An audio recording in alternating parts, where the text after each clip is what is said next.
So you went on a trip recently. I did go on a trip. I flew American Airlines, and our flight was delayed going out. And then coming back, it was delayed in the air.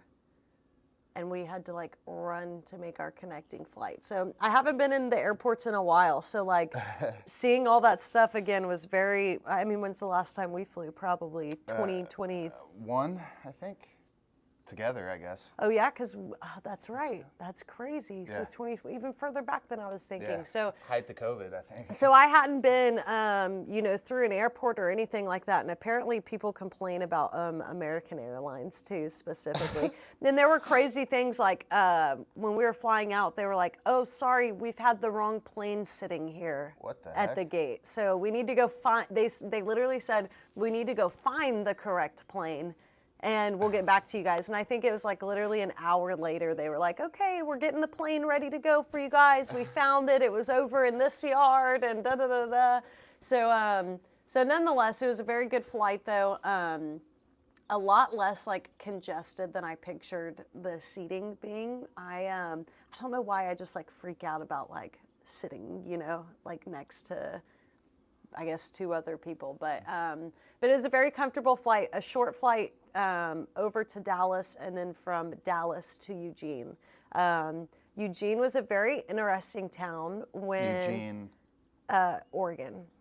Eugene, Oregon. So flew to Oregon, got a rental car in Oregon, and then drove down towards the redwoods, and then made our way back up. So the lowest I think we went was Crescent City, maybe a little bit past Crescent City, a little more south, and then made our way back that's in California, right? Yes, yep. So it was a 2-3 day thing, and one of those things where there was no plan. We were just going to, whenever we were going to do whatever we were going to do that day, drive, sightsee, and then wherever we landed, we'd find a hotel to stay in for the night. And then in the morning, same thing, get up, pack, go travel, drive again, sightsee. One of the coolest places we went to, I will say, for the redwood, to see the redwoods, we did go to Jedediah, which I guess is the national park there for the redwoods. But I was much more intrigued when we went to the Trees of Mystery. I don't know if anyone listening has ever been to the Trees of Mystery, and I kept saying the Tree of Mysteries, and I kept getting corrected. They're like, no. It's Trees of Mystery? Trees of Mystery. And that was really cool because not only did they have facts about the redwood, which you want to know those things, how long has this redwood been here? How old is this thing? What kind of redwood is this? So the Trees of Mystery definitely had more museum type fact things around, so you could learn about the different kinds of trees that were out there. Not all of them were redwoods either. There were several different species of trees, which is pretty cool. But then you also got to go up this staircase and walk across, I don't even know what they call those things. The rope bridge thing that you sent me the video of? Yes, yeah. where you can you're walking it's a suspended Yes, up bridge. in the trees. So that was pretty cool. Kind of scary. I was like, oh, these things are holding us up. This is kind of scary because it's just wood and rope and carabiners holding you up. So you're like, I don't know about this. But that was very cool. We even took a gondola thing, it takes you up in the redwoods, and then you get to check it out up there, and then you get to come down. So that was very cool. Trees of Mystery was an awesome place. So was it a big park, a big national, or no, a big park you drive in and drive around? No, it wasn't a giant park. It was actually a relatively decently small park. You could very easily take your grandma or take someone through this place. That's how easy it was. But it was Paul Bunyan themed. Oh, okay. Paul Bunyan, they had cool wood carvings of what was it, sourdough Sam? So I scratched out the Sam and put your name, sourdough. That's so funny. And it was a little chef guy with a hat. So that was pretty cool. And it was cool.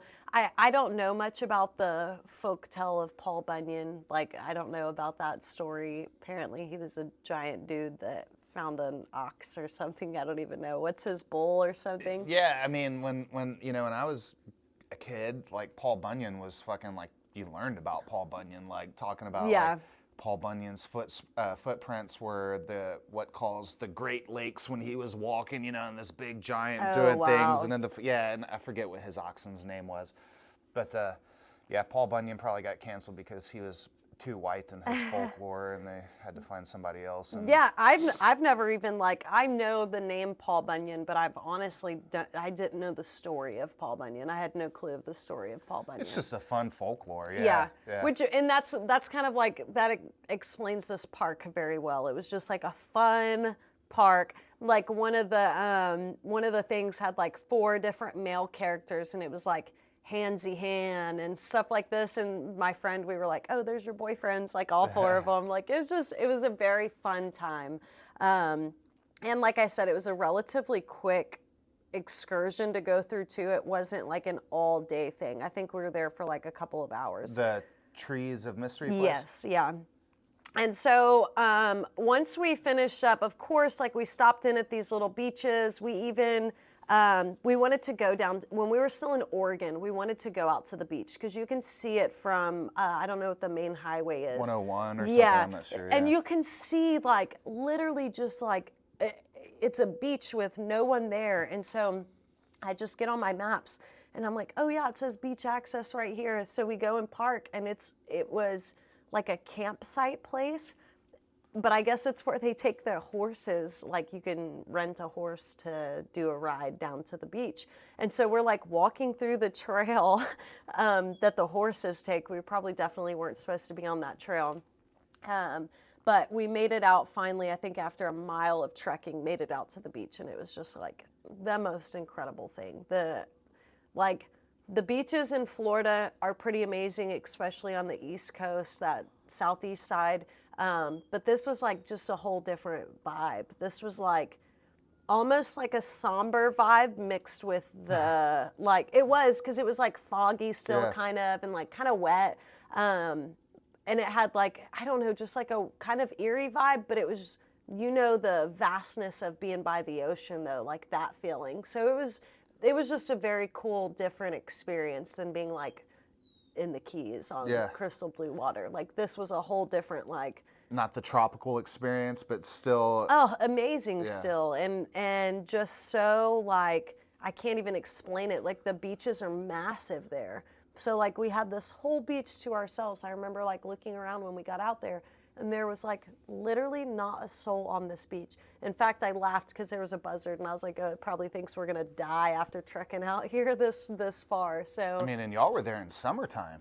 yes, and that's what people, I had never been to a Fred Meyer's before, but I guess that's their Kroger in Oregon. Yeah. And so we were chit-chatting with some of the people that work there, because I was like, I need a jacket, I need a beanie, I didn't expect it to be this cold.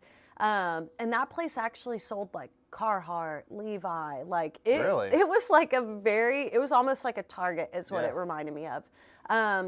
And so one of the ladies that was working there, she was like, yeah, this is odd for Oregon. Like our summers are usually much hotter than this. Because we woke up one morning and it was cold and rainy. It was in wet. the 50s when y'all were there, right? Yeah. Like for lows? Yeah. But that's so funny too. Like I hate being cold. I'm like such a tiny person, so I get cold so easily. And after a couple days, you learn to like really love that kind of cold. I was like, maybe I can move here, but then I was thinking, oh no, this Get is used to putting on a light little jacket. And yeah, it was nice. It was very pants. nice. Just a different vibe. One of the coolest little towns that we stopped in, just as a random stop in, was a town called Bandon, Oregon.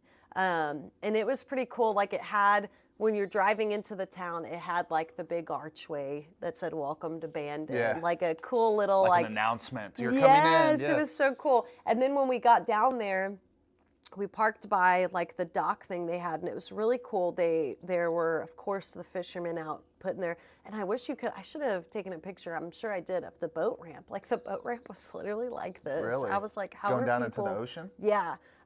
For like and they were all closed boats too, so I assume they're like going out to like, I don't know what they Was there do. like a little harbor area where all the There boats was, were yeah, then, obviously? yeah. But they weren't parked. Like there weren't boats parked. They were like getting in the water and then going out to the ocean. But we walked out there and saw an otter, actually, Oh, a that's little cool. otter swimming. And so that was like, I've never seen one in person before. So That's that was cool. really cool to see one.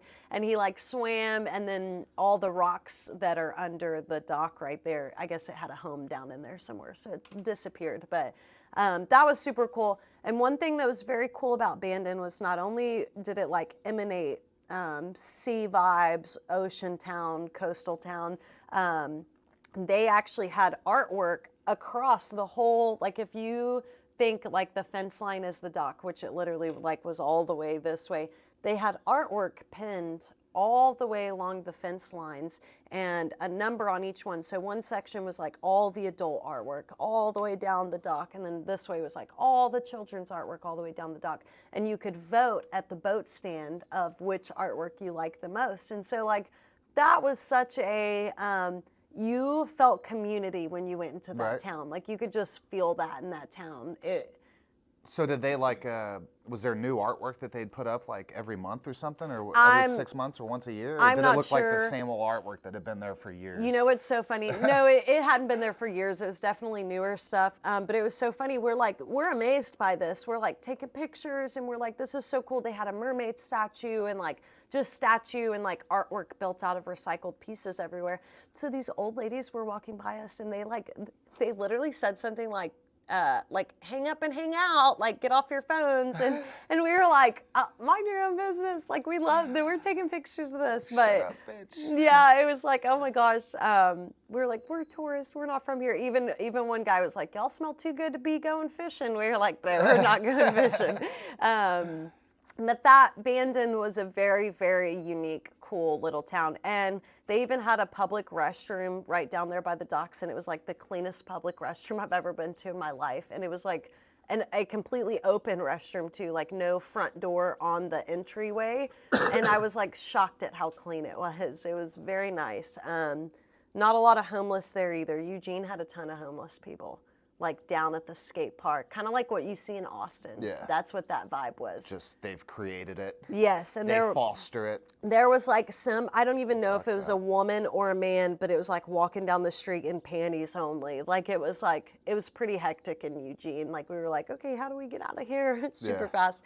But that was pretty cool. And then I would have to say probably the top thing that I saw for the whole trip was when we went to Crater Lake. That was like, Crater Lake is more inland, and we were not, it was like a 4-hour trip to go that way. And is that in California or is that? No, it's in Oregon still. So on our way, Crescent City was like our last stop to see the redwoods and stuff. Then driving back up, we were like, do we just go straight to Eugene or do we want to go to this Crater Lake? And so we were like, screw it. Like we're only here once. Let's drive. Let's take the 4-hour trip to Crater Lake. Well, we get there, and at first you're just like driving and all you see is like a big mountain thing. So you're like still driving up. Well, when you got to the top, like I remember sending you pictures and I was like, these pictures look edited. They're not. Like that blue is the color of the water. It was insanely breathtaking. And not only was the water crystal blue, but there was snow still up on the mountains. It's crazy. So we were like having a snowball fight, and then just a few minutes down the road, you park at the, I forget what it was called, Cove something trail. Man, I wish I could remember. Cove something trail, and that's like the only accessible point down to the water in Crater Lake where you can swim. Around the whole thing. Around the There's whole, only one trail yes, that there's goes only on. one trail. And so it was so funny on our way down, the people coming up, we were like, man, people are like, these people are winded, like almost in an ego sense of like, oh, this will be easy for us. And so on the Just way wait till up, you see me coming back up. yeah, on the way up, I was like, oh my God, I realized why people were making this face. The incline going back up was insane. I remember looking back at my Garmin, and it was like around 7 o'clock when we made our way back up the trail, and like my heart rate on my Garmin was like spiked all the way up from going up that trail. But we got to go down there and swim, and there's no like dock that you get on and jump off. Like it's all rocks, like the sea lions would lay on, all huge giant rocks. And then everyone just like gets in, or you sit there and chill. A lot of people were just chilling. But we got in the water. The water was cold. I believe it was in the 50s that day. We looked like at the water temp. And I'm not going to lie, it took your breath away for a few seconds. But man, once you got swimming in that water, it was almost like a baptism almost. I remember my friend being like, my sins are washed away. And I was like, no, I don't think those sins go away. But it was just like so amazing to be a part of something that was like just so much bigger than yourself. And they're shutting that trail down soon for like the next 5 years or something to do renovations. So it was also pretty cool to know that we were some of the last few to go see it, you know? Yeah. This is a dumb question, but that lake, the Crater Lake, that's freshwater, right? It's not saltwater? Mm-hmm. Like, I mean, it's freshwater. Freshwater. And I was reading... Did you taste it? Did you... I mean, I got it like in my mouth, but I was a little... I mean, it was like crystal clear water. So I wonder, like, it's probably not spring fed. I would think it's just from like snow runoff that feeds the lake. I wonder, did they say? I'm gonna ask, but let me look up right now. But I believe they were like, I feel like I read something about like you can drink the water, like it's completely clean water. Now I wouldn't want to be drinking where everyone's swimming, but let me see. Yeah, well, because one of the things that like a big concern with drinking water just out of rivers or streams or ponds, of course, is even if you have fresh running water, a big problem is like animal waste runoff, Mm-hmm. So you have just animals, obviously, and they use a restroom on the ground next to the river, and that gets washed into the river, and then you go to drink it and consume it. I wonder because... I mean, if there was snow on the ground up there, you had to be at higher elevations, so just... So this thing says, Crater Lake in Oregon gets its water primarily from, and this is Grok, by the way, gets its water primarily from precipitation, mainly snowfall due to its high elevation of about 6,100 feet. Wow. Almost 6,200 feet above sea level. The lake formed in a caldera of Mount Mazama after a massive volcano eruption around 7,700 years ago. It has no inlets or outlets, making it a closed basin system. Snowmelt and rainfall directly into the caldera provide nearly all the water, with an average annual precipitation of about 66 inches. Holy shit. Mostly as snow in the winter. Some water comes from minor springs fed by groundwater within the caldera walls, though these contribute a small fraction compared to the precipitation. Yeah, that's interesting. Wow. So yeah, and I'm telling you, like, the water was... I stayed in there for a little bit, but tiny me, I was like, okay, I'm starting to shiver. I got to get out. And so you lay on the rocks and you just like soak in that sun that was shining. It was incredible. Absolutely incredible. Yeah.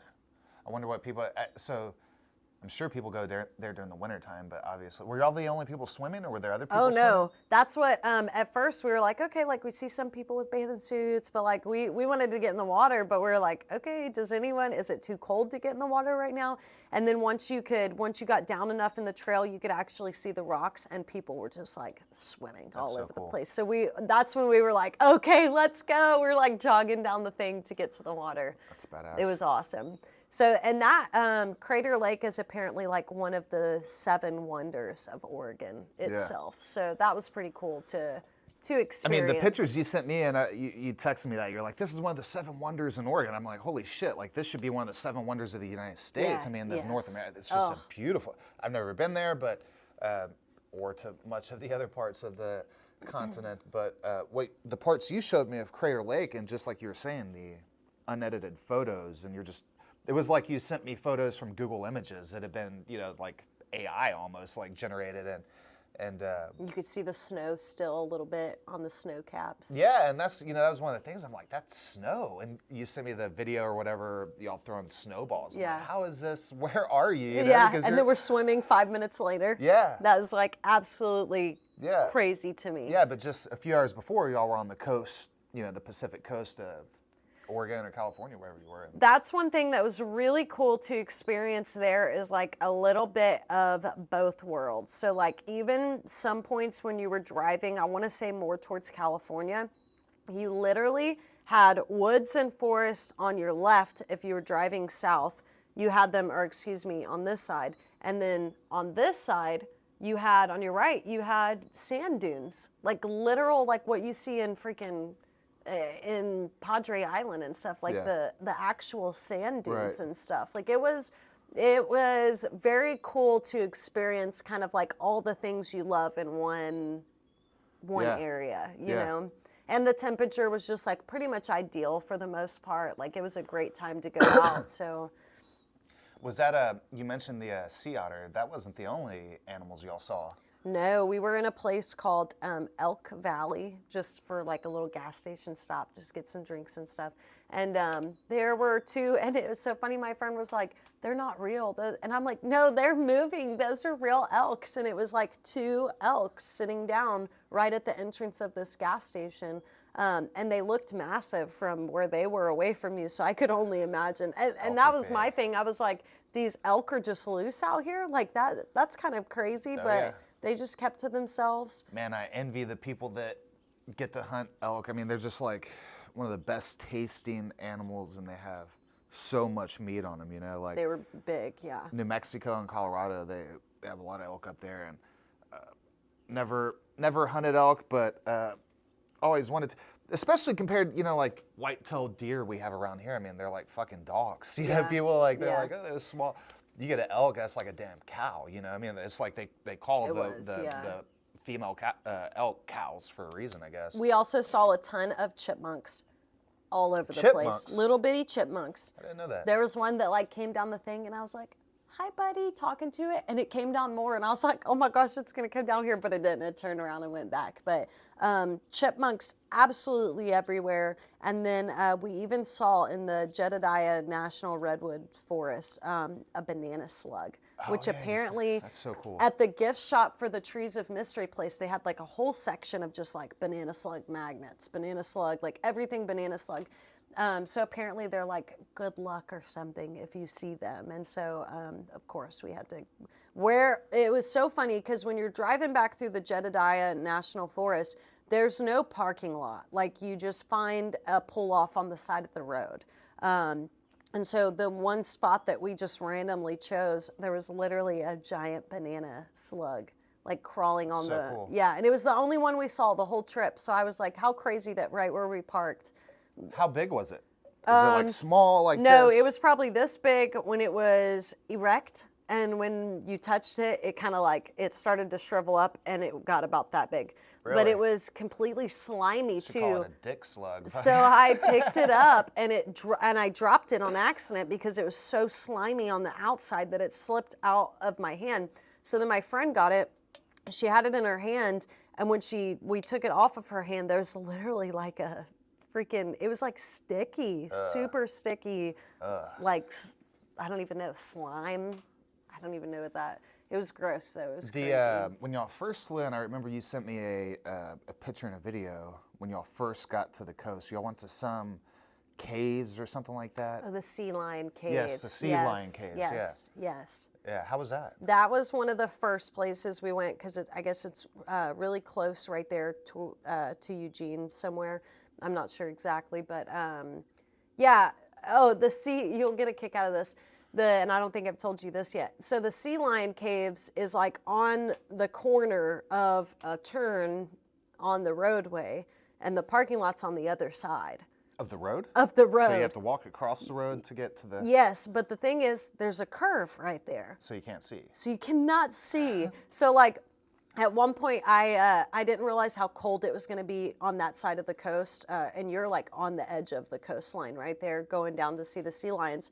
So I went back to grab my jacket real quick from the car, and when I was coming back with like a mom, dad, and a little girl, a family, and like we were like trying to listen, and like I'm like, okay, I think it's good, and like right as we go to run across, a truck pulling a camper is like going way faster than any car I've seen. Like people kind of slow down right there. You can tell this camper was cruising, so we all take off running. We're like, oh my God, we all almost died together right there.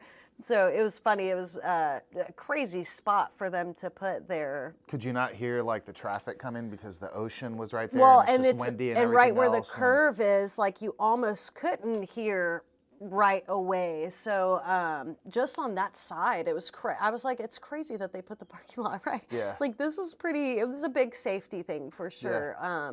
So you got a little like adrenaline boost before you build a bridge or tunnel, you know? Like, yeah, a little walkway or something.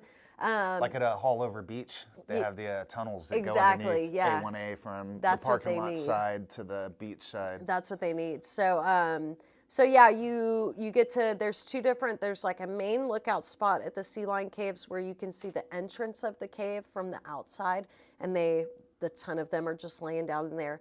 Or you can walk over and take the elevator down in the caves, and like the elevator, I think I sent you a picture of how far down it went. It went pretty far down, and so you're in this elevator for like much longer than you're usually in an elevator. Feels like you're stuck. Yeah, so it's funny. We were all joking and laughing, and you're in there with other people too that you don't know. So it was a good time. But then you get to go stand where you can see the actual sea lions resting inside the cave on the rock.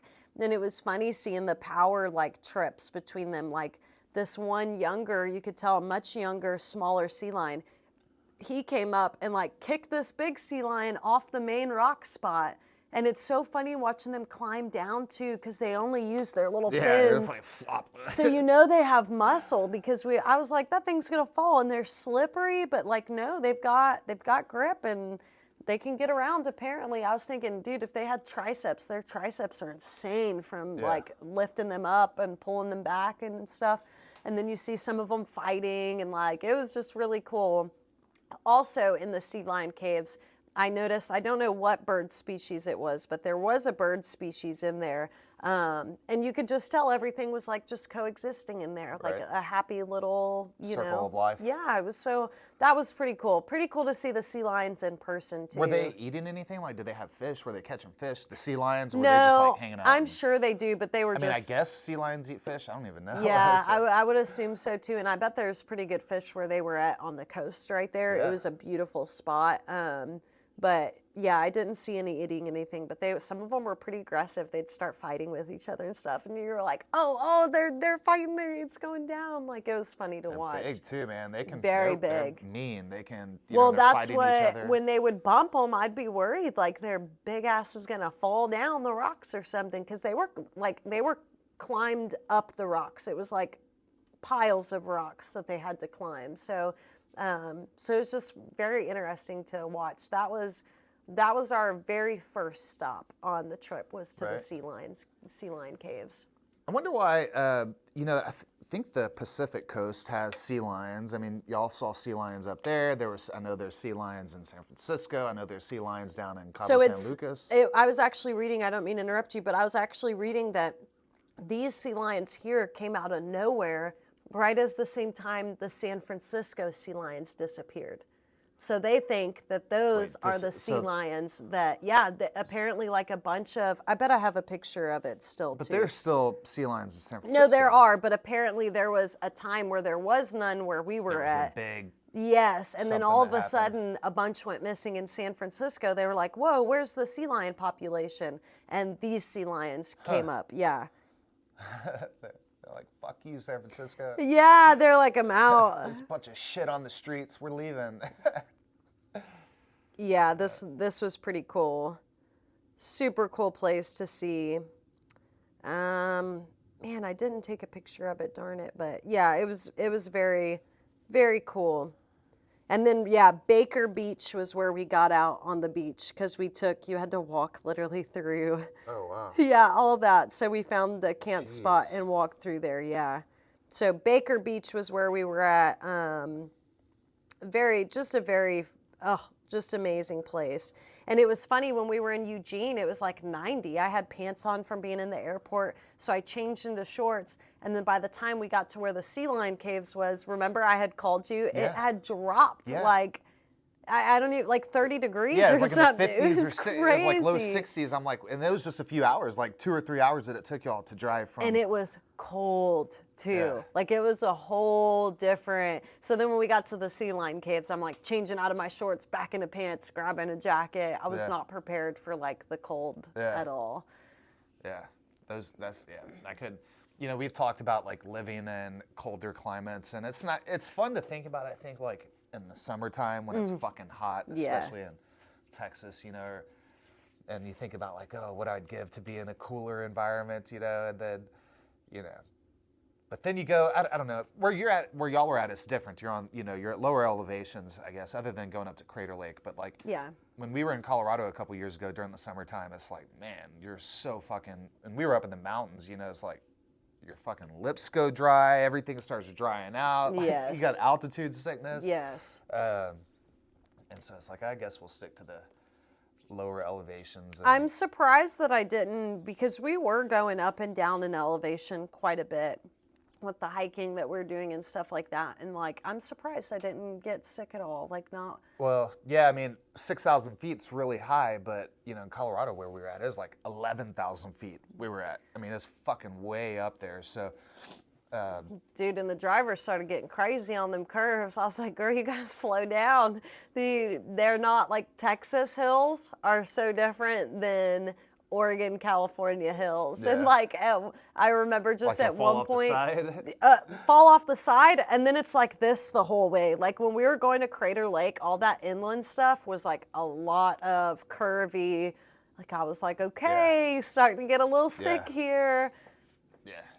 But it was fun. Overall, it was a great trip. And then coming home, our flight back was like delayed in the air. They had to stay in the air for like 30 extra minutes. And then when they finally landed, which at this point when we were in the air, we probably had 30 minutes until our next flight, our connecting flight. Well, we sit in the air for 30 minutes. We finally land, and they're like, sorry guys, there's a plane in our gate right now, so we gotta get this. They're gonna tow this plane out, and then we'll be able to. And we're like, come on. So we finally got off the plane, literally ran, got to the subway Amtrak thing right as they were closing it for the D terminal that we were trying to go to. So we had to sit there for 1 minute and wait for like the next train to show up. And then we finally get on it, we book it to the terminal and get there right as they're boarding for the next. So we were like, glad we made that. I used to be, I remember when I was a kid, like I was so, like I loved to fly. Like the thought of flying was so, tantalizing to me, and being able to fly and the airport experience and all that kind of stuff. And then of course 9/11 happened, and then after that, like everything changed. We went to, I graduated in 2002 high school, and we had a senior trip planned, and we went to Cancun, and that was the first time flying post 9/11. And I just remember we flew out of San Antonio, and like it was such a big like change just from, and this is still like pre-TSA and Homeland Security and all that other bullshit that they have now that just completely fucking violates all your rights and your sanctity. But well, and it's sorry, you can finish. Oh, I was just going to say, and now it's like, from there to today, of course, the last time I flew to Nashville, I think in 2022. Mm-hmm. And it's just like, today, like, I'd rather fucking drive. Oh, I would like, much rather, truthfully, I would just rather drive than fucking have to go listen to these dipshits at TSA.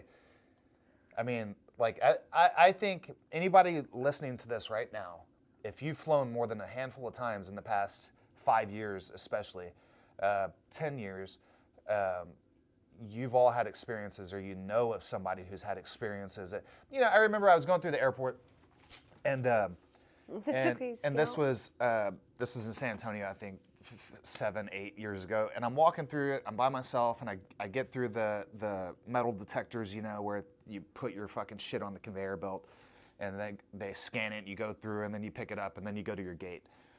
Right at that moment, when I walked through and I was waiting to get my stuff, sometimes they tell you, oh, you need to step off to the side for like a further inspection or something like that. And then some of those are randomized, so they said.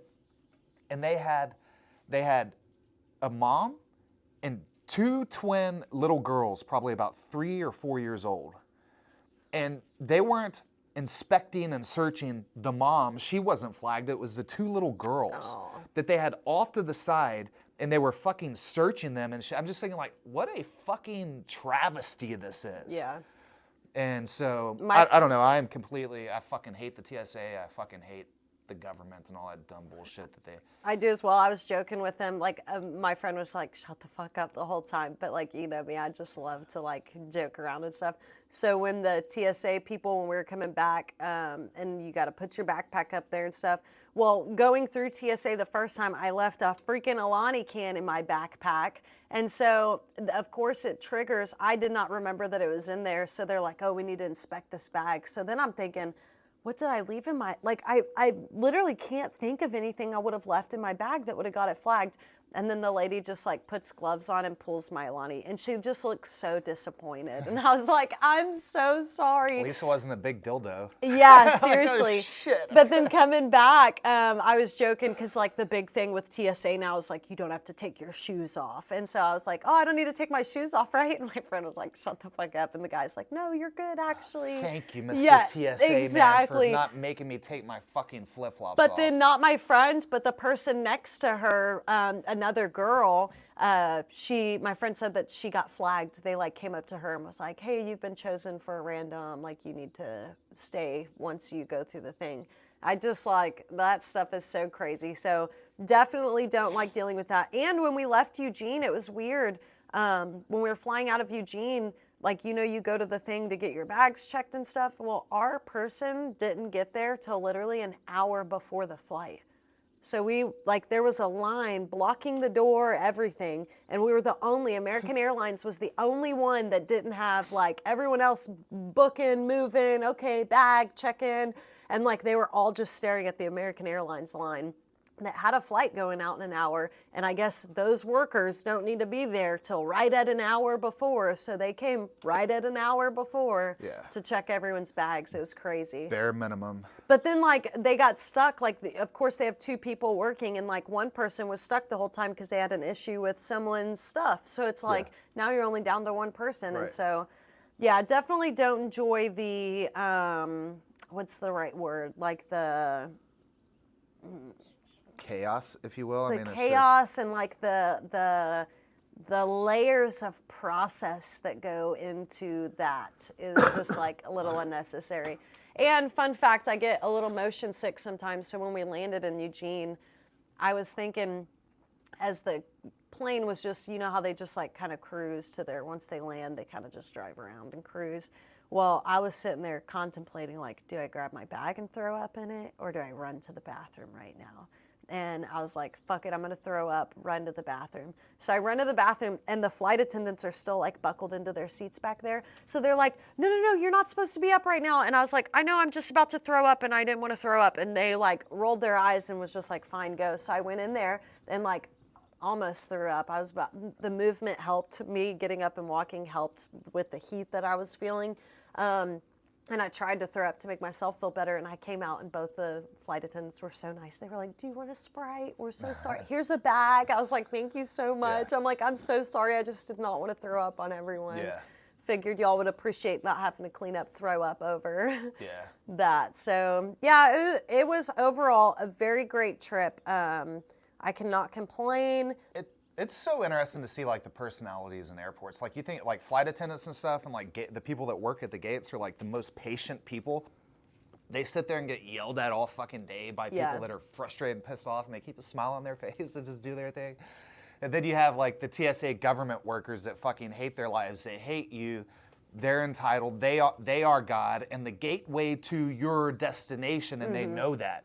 And they're it was very interesting, I will say, flying out of San Antonio. The bag check guy was like not smiling, and like, you know us, we're joking around, we're having a good time. He was like not smiling. You could tell very unhappy to be there to do his job. And so like I just like complimented him, trying to get him to feel better, you know. But then when we went to the TSA part, the TSA people were so happy, and like it made for so. I even told the guy that I even said like, thank you for being in such a good mood, because this makes this such a better experience than dealing with like a TSA person that hates their fucking job and does not want to be there and does not want to be doing like, you could just tell the people that were working right there really enjoyed working with each other, enjoyed being there. Yep. And I even said that to them. I said, thank you so much. I honestly threw the bagger guy under the bus. I was like, that check-in guy was not very happy, but you guys, this is a much more pleasant experience. Well, that's good, and good for, obviously, like, they have a good little system that runs there in San Antonio, or that little group, their little manager that's in charge of them. They got a good thing going.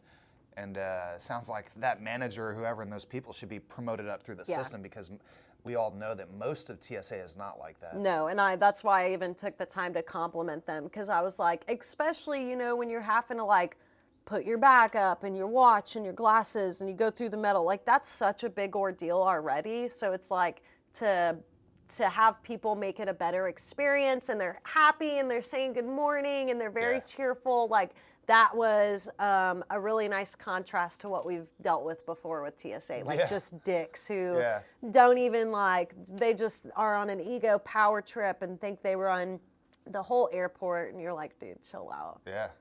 Yeah, it was overall a very great trip. Lots of fun experiences throughout the whole thing.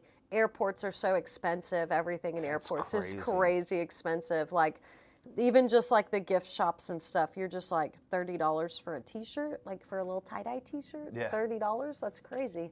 It's not even like good quality either. It's just like a regular t-shirt. So inflation is crazy, but it was a great trip overall. Do you have any more trips planned? Someplace you'd like to go, maybe? None at the moment, but I will say in October, I do have that Ragnar race. And so we'll be in the hill country for Ragnar. That's always a really fun experience, because it's a relay race between, I believe, 8 people it's broken up in, and it's over the weekend. So one person is always running. There's never like a break where your team isn't running. So you even run overnight as well. And so I'm looking forward to that. It's been a few years since I've ran that, but that Ragnar in itself is such a cool experience, because you don't know it unless you're there experiencing it. Like, you don't shower, you sleep on a cot in a tent for the whole race. Like, it's a very, you kind of don't eat all weekend. You maybe munch on a few things. You're just on your own, right? I mean, basically, you are on your own. Yep. So when I ran it quite a few years ago, like one of my legs the first day was at 5 p.m. and it was so hot. I remember running, and it's trail running at that too. So like, you really do have to be paying attention or you'll eat shit on these rocks. And so my first leg was at 5 p.m. It was so hot, and I remember starting to see like the tunnel vision. And I was like, oh shit. Yes. So I was like, okay, drink water, electrolytes. My next one was at midnight, which was the coolest one, because of course, everyone starts together, but eventually there's different race paces, there's different runners. So like, you get broken up pretty quickly, I'd imagine. Pretty quickly. I mean, no one really runs at the same pace. Exactly. So like, my midnight race was really cool, because you didn't want to stop for one, because it's pitch black. They don't have lights set up in the hill country. Like, you're literally on someone's just property. There's no lights. I had a headlamp, but I had it around my chest. Can I interrupt you real quick? Are you like on a trail by yourself, or is there like a van, a vehicle following you around? You're just completely on your own. So you're by yourself, no teammates, no. Unless there's another runner. Your teammates are at the start. So when you get back to swap legs to hand off with someone, that's where your teammates are. So you run big loops then? Yes, big loops. There's 3 different tracks, and every person has to run all 3 of them. So, so it's a relay thing. But the midnight one was super cool because it was a lot colder. It was cool for that race, which felt good. But the adrenaline of like, if I stop a mountain lion, they fucking come up and snag me. So keep running. Or if you're running, a mountain lion may fucking snag you. Yeah. So that like kind of adrenaline rush, because you can't. I literally could only see in front of my body as far as the headlamp would shine. Yeah. So like you first that's all off, your eyes will. That's all your eyes will. exactly, and you Yeah. have to be paying attention Yep. because you will eat it on those rocks. Like some Yep. parts, you had to literally like stop and step down and then keep running. And man, I remember that was the race that I lost my grandmother's rings. I had them tied onto my shoes, and I lost them on that race on my last leg, actually. And you still tie rings to your shoes. And I still tie rings to my shoes. But yeah, that Ragnar. So that's coming up in October. So how many? So what is each loop? So there's 3 loops. You have to run each one. One is like a 5 mile. The midnight one for me was the shortest, which I was kind of sad. I was sad about that. It was only like a little over 2 miles. And then the last one is like, I want to say like 6 or 7 miles. So you're running 12, 13, 14 miles total. Yeah, throughout the whole weekend, yeah. And it's pretty cool because everyone's out there, like, our team is specifically there for ALS, supporting ALS, and a couple of members on our team, they've lost siblings to ALS and stuff. So it's really cool to be there to support, research for, like that year specifically, we even had people that work in the labs on finding, cures for that disease and stuff like that. They actually were our helpers during the race. So like anything we needed, those were the people that would go get it for us. We need water, they go get it. We need new socks, they go get it. Like, kind of assistance, race yes, assistance, and so it was very cool to like also. I mean, they were scientists though. These people were literally scientists though. Okay. So it was very cool to like have an inside look of like what's going on in ALS, what's going on in the research, what's going on in the labs, what's actually happening. all the developments they're suppressing. Yes, yeah, exactly. Yeah. And so. Yeah. So yeah, it was just really cool, really fun experience. And so I do that again. That's my next race in October. My last one was the marathon. I saw that when I asked Ara about PantyNectar, she even said like, oh, and she just crushed a marathon, the Houston Marathon in January. And I was like, oh, look at that. Yeah. So yeah, I ran my first marathon this year. I am officially. Couldn't walk for the next day, but did it. I remember I was in so much pain. Like I have a picture of just like me in bed with my thumb up and my eyes just like glazed over because I was just, the amount of pain, let me tell you, was like unreal. I couldn't even walk back to our Airbnb from they have it like around the George R. Brown Convention Center and stuff. And I was in so much pain. But that lasts like a day or two and then you're good. You're good to go. So, but I'm excited. So Ragnar's next in October. You guys will have to keep a lookout. I probably should start training for that and getting ready for that.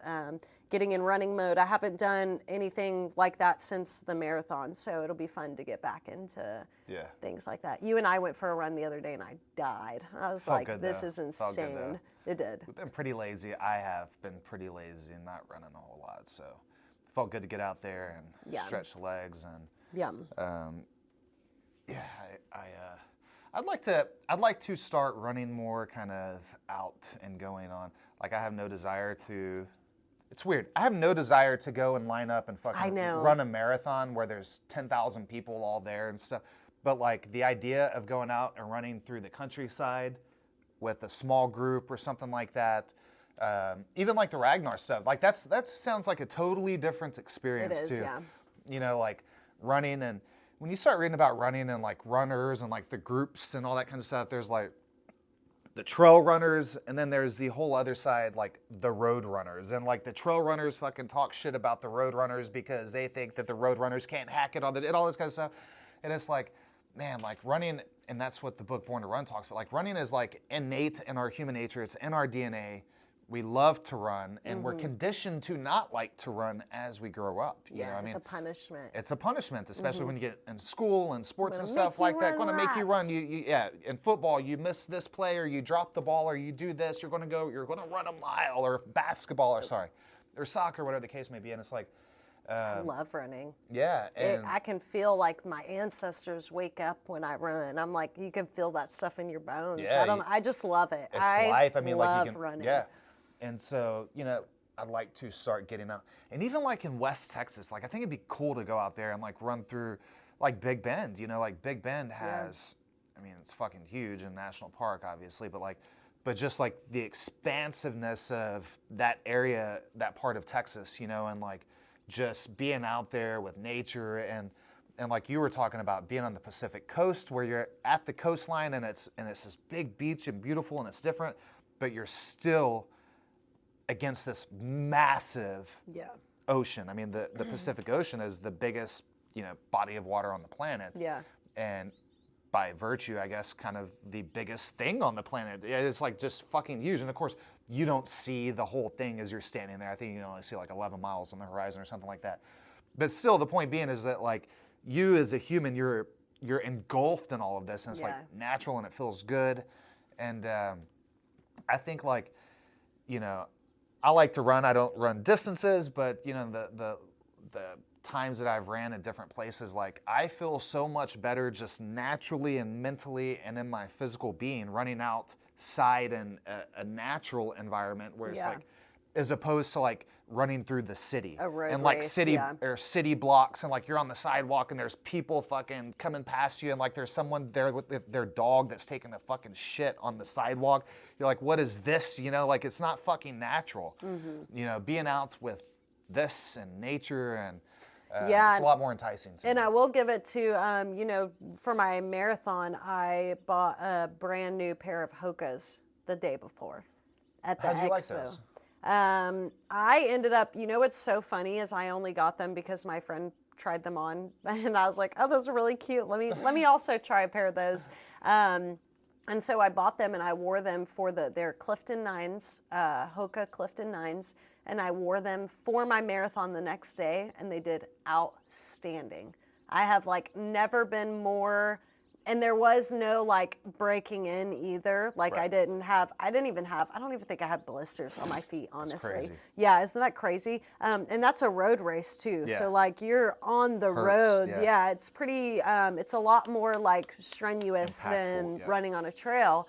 But I was very impressed with those Hokas. I've ran in Hokas before, but not those Clifton 9s. I was extremely impressed with how well they held up. They were cushiony, and you know, sometimes when I am running longer distances like that, I'll start to feel my feet hurt. Like I can start to feel that stuff. I didn't feel my feet hurt one bit. My knees were the first things to go. At one point, I was like, because I know I've said this before, I think on the podcast as well, but we did like a 2-minute run, 30-second walk. And like that 30-second walk mentally does a lot for you, surprisingly. Yeah. Like refreshes you? Yes. And then you're like, okay, another 2 minutes, like get it. You'd be surprised you end up passing people that are running the whole time. Yeah, that's weird. It's like a weird mental thing. Yeah. And it got to the point where I was like, we need to stop stopping and going. Just keep it going. Because my knees, like the pain was so bad, tears were just rolling down my face. And my mom was like, are you hurting? And I was like, yep, I don't want to talk about it. I just want to finish. Like, cause if I start thinking about how much I'm hurting, like it will get to me. But surprisingly, I did not start hurting till like mile 19, 20. Dang. And at that point you only have 6-7 miles left. Dang. So you can push through 6-7 miles. Yeah. And so, after you made it that far. Exactly. Yeah. Cause you're like, I'm already, which is surprising because I've never even practiced running anything over a half marathon before, which is just 13.1. So I was very nervous to see like what would happen when I passed that point. Would I get to mile 16 and my body start breaking down? Would I get to mile 20 and my body start breaking down? But thankfully, one thing that I think I really pride myself in is like my mental strength is very, like I can do tough shit. I just mentally know that I can. And so that's what I did when it started to hurt mile 19, 20. That's why I ran it with my mom, and I told my mom, we need to stop stopping and going. Like we need to either run or we need to walk. Before your body just stops. Yeah, like completely, I honestly like went through a phase, like this is probably just a dumb runner thing, but I went through a phase where like for like a mile or two, I was pissed off. Like I was like, my fucking knees hurt. These people are dinging bells on the fucking side of the road. Like I was like starting to genuinely get upset because I was also like, why am I doing this right now? Yeah. Like I'm hurting so much and I know that I could do this. Yeah. And you can also just stop. Exactly. Yeah. So I went through like a mile or two where I was I was honestly very pissed off at all the happy people standing with their signs on the side and ringing the fucking bells and yeah. I think, you know, that's one of my most favorite things about running is like the mental aspect of like the conversations you're constantly having with yourself. And one of those is like when it starts hurting, you're like, I can stop right now. Yeah. Like I can. Like I could just fucking stop running and all this pain will go away. Yeah. Or then you also think, well, I have to push through it because I need to be better. Yes. You know? And one of the things that I always like keep in mind when I'm in situations like that is like I just remember David Goggins in his book Can't Hurt Me, just saying like no one's coming to save you, and I repeat that to myself. It sounds so silly and like kind of diabolical almost, but I literally repeat that in my head like, bitch, no one's coming to save you. Like keep fucking going. No one is gonna come take this pain from you. No one is gonna come finish this race for you. Like no one's coming to save you. Keep going. And that's something that really, also just because of like what I've been through in my life, like I just resonate so hard with that. And I'm like, you're fucking right. No one is coming to save me. Like keep going. So I don't know. I very much enjoy running, but I very much enjoy the challenging aspect of it. I like to see how much hurt I can handle and how much pain I can handle. I just enjoy that. In a lot of different aspects of my life, apparently. David Goggins, he in his book Can't Hurt Me, he talks about, that was what you picked up on the Noah's coming to save you. He also talks about when he's going through buds and SEAL training, you know, they're on the boat teams. I think he was boat team 2 or something like that. And his thing was like, who's going to carry the boats? Like with his team, and they're in these competitions with these other, you know, guys teams, going through, through buds, and you know, each boat team is a team, but they're also in competition with the other boat teams and buds, and they're trying to beat each other through whatever they're doing. And David's thing was that he would constantly say one of the things to motivate his crew was who's going to carry the boats. And as they have these fucking, and for the instructors too, you know, David's talking about getting in the instructors' heads of like, you can't fucking hurt me. He's like, I'll sit out here and die with this boat over my head thing, you know? What did he say? He's like, I wanted those instructors to go home and when their wives want to fuck them, I want them thinking about me the whole time. How the fuck did boat crew 2 do that shit? Yeah, exactly. And you know, I haven't thought about that in a while, but I remember for maybe a year or 2, like that would be one of the things, like when I get in a tough situation running, mentally this is all like internal stuff as you're out there, as I'm running 2 miles. And I'm like a half mile in, I'm like, who's going to carry the boats? Me. Don't even have a sweat going on. It's like, but seriously, if you, I mean, it's like whatever that you can grab onto, I mean, something tangible in your little mind that can motivate you to push you through. And it's not even, you know, we're using the metaphors for running, but this also extends out for anything. You know, it doesn't matter if it's your job or if it's health, if you need to eat better, relationships, like whatever it is that you can grab onto that. And David talks about, you know, little cookie jar type things that you can. And one thing that I think like people also get stuck in is like, I think it's so easy, especially nowadays, to like become a victim. I think it's so easy to be like, oh, well, my ex-husband's this, or, oh, my friends are this, or, oh, I had somebody that cut me off in traffic, poor me, and like all this shit, you know? Or my parents sucked. Exactly, or I don't have time. Look, I just work. I don't have time to go to the gym. Like, it is so easy, and I have fallen victim to it multiple times. It's very easy to sit back and become a victim, but I think there's even more glory and even more reward when you push past that and you do whatever it is, and you choose not to become the victim, because it's a very easy thing to do. Anyone can be a victim. I could sit here and cry. You could sit here and cry about being a victim of something, and I just think it's very easy for people to do. But when you challenge, I'm all about like challenging my mindset, my brain, like super challenging that. Those are both great books. Can't Hurt Me is a very good book, but if you're not into like the whole military thing, maybe like that's not really what you want to listen to. You're not interested in like hearing about buds and stuff like that. David Goggins also wrote a second book called Never Back Down, or Never Finished is what it's called. never finished or not finished, something like that. I'll look it up right now, actually. But that is an excellent book about what happened after he got out of the military. When you don't have a commander yelling in your face every day, or or you don't have that commitment of like, there's no other choice. Yeah. People kind of get lost in that. What do you do after you graduate and you're no longer the football stud? What happens then when the spotlight's not on you? Never Finished. Never Finished by David Goggins. Unshackle your mind and win the war within. And that's all about how he got into the races after the fact.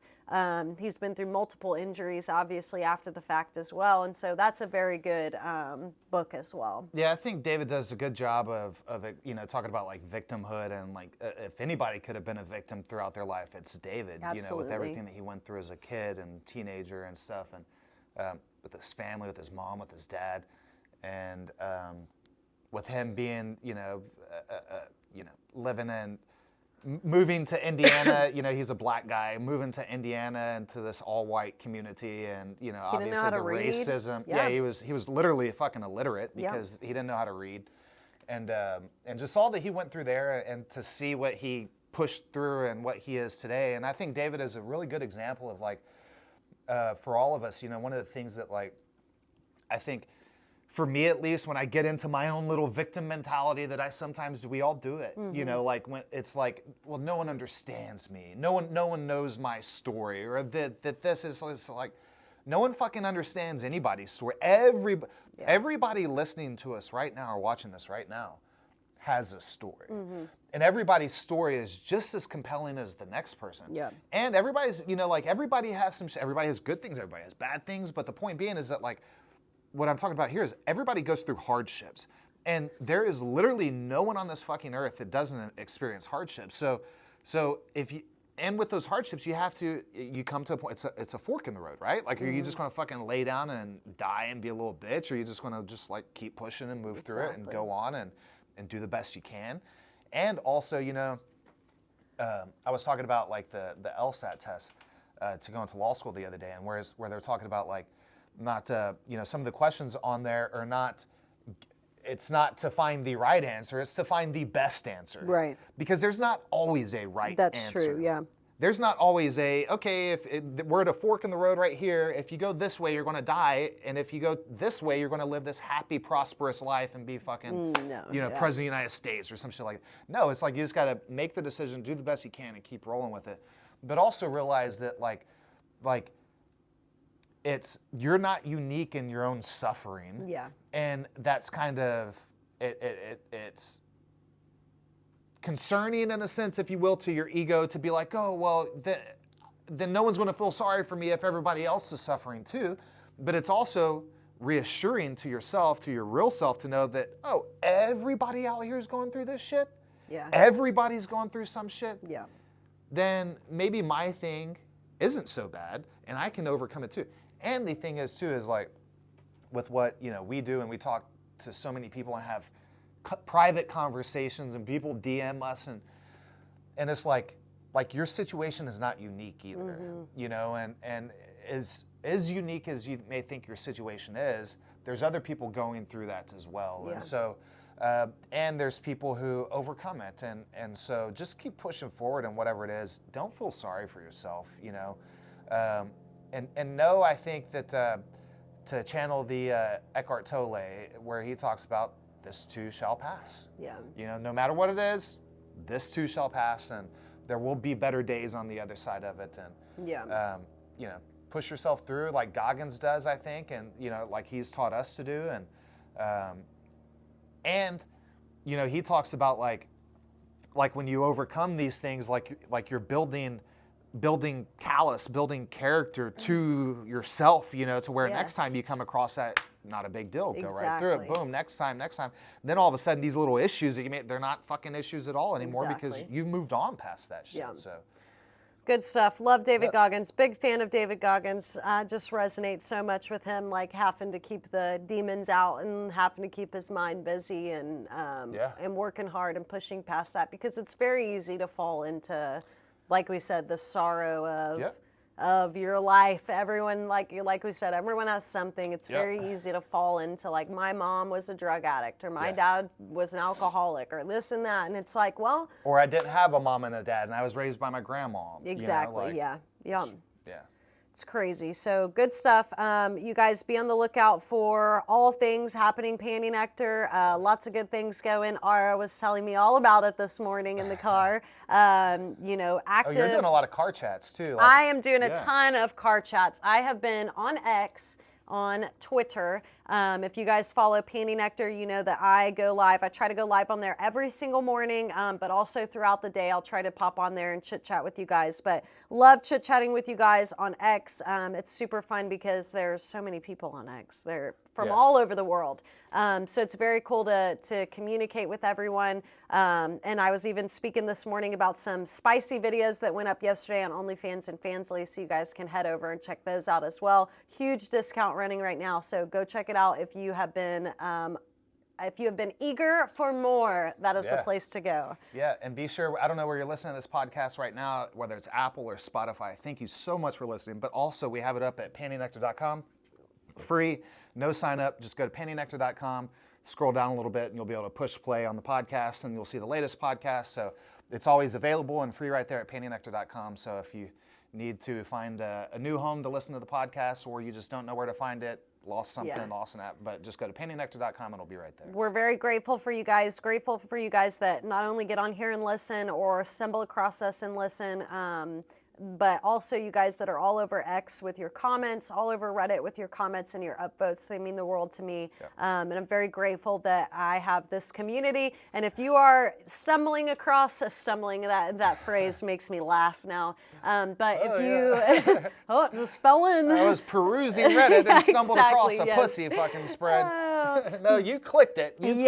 But if you found PantyNectar via the podcast or via X, then you're here for a reason. I can confirm that because I believe that's what happens. I believe that you guys come across us for a reason, and I think that you stay for a reason. So I'm very grateful for you guys, very grateful for the community, and if you guys want to indulge in more, there is a ton that the PantyNectar community offers, even free stuff, all the way from Discord, TikTok, Nessa Bloom. You guys can follow Nessa Bloom on TikTok. Lots of fun stuff going on. Yeah, people have asked me about the Discord. If the Discord link is discord.gg/PantyNectar. So if you just go to the search bar, discord.gg/PantyNectar. If you got the Discord app downloaded, then of course you can just go to add server. You know what I'm talking about. Just go to the PantyNectar server. You can add it right there. Or you can go to your phone, open up a browser, discord.gg/PantyNectar, and it'll take you there. And there's like 46,000 people there in the PantyNectar server. So it's a big community, and it's a lot of fun. So go check it out. It's a ton of fun. So we will see you guys for the next spicy episode of the PantyNectar podcast. See you guys. See ya.